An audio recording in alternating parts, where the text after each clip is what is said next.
Katulad ng ibang magpipinsan, malapit kami at open sa isa't isa.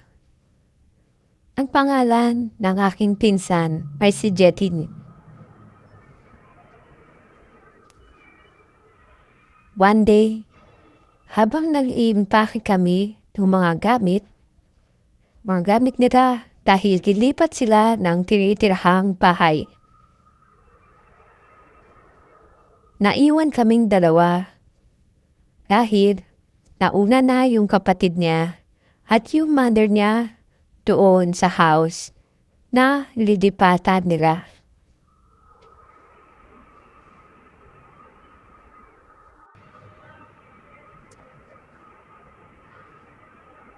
Nagkukulitan, kaasaran, ganyan kami daging dalawa.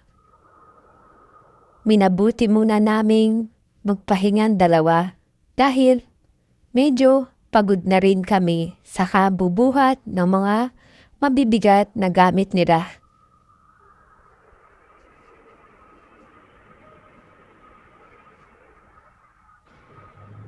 Humiga muna kami sa sahig habang nakapatong ang ulo ko sa tiyan niya. As usual, kwentuhan, ganun-ganun lang.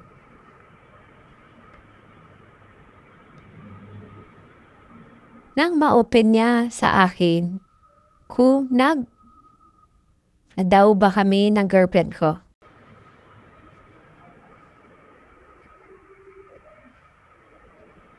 Kasi di naman siya ganun before na diretsang tanungan.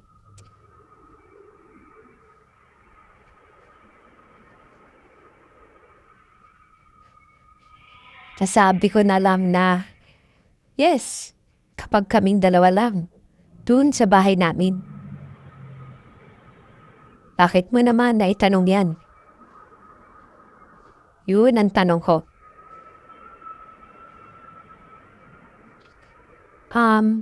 Wala naman. Naboboard lang ako. Dito sa bahay. Bantay sarado naman kasi kami ni Mama.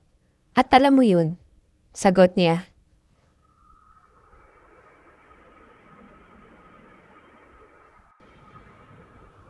May biglang kumantig sa akin.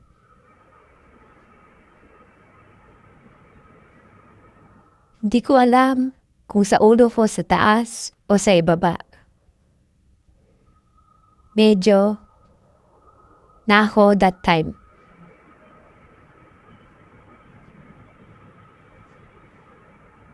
Bigla ko na lang nasabi na,